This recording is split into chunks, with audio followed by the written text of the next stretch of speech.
نمیخوام، اینا رو نمیخوام. برداری دارم کم میارم.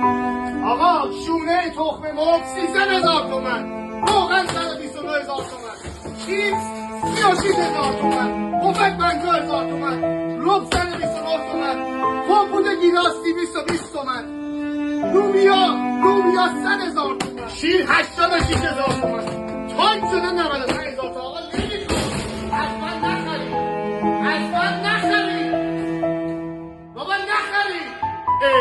آقا اینا رو نمیخوام. برداری دارم کم میارم. آقای پزشکیان نگو نمیدونم چی کار باید بکنم. خودتون بیاید حل کنید.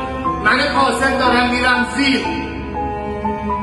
تو رو خدا این قصد رو انتشار بدید. دیوونه شدم.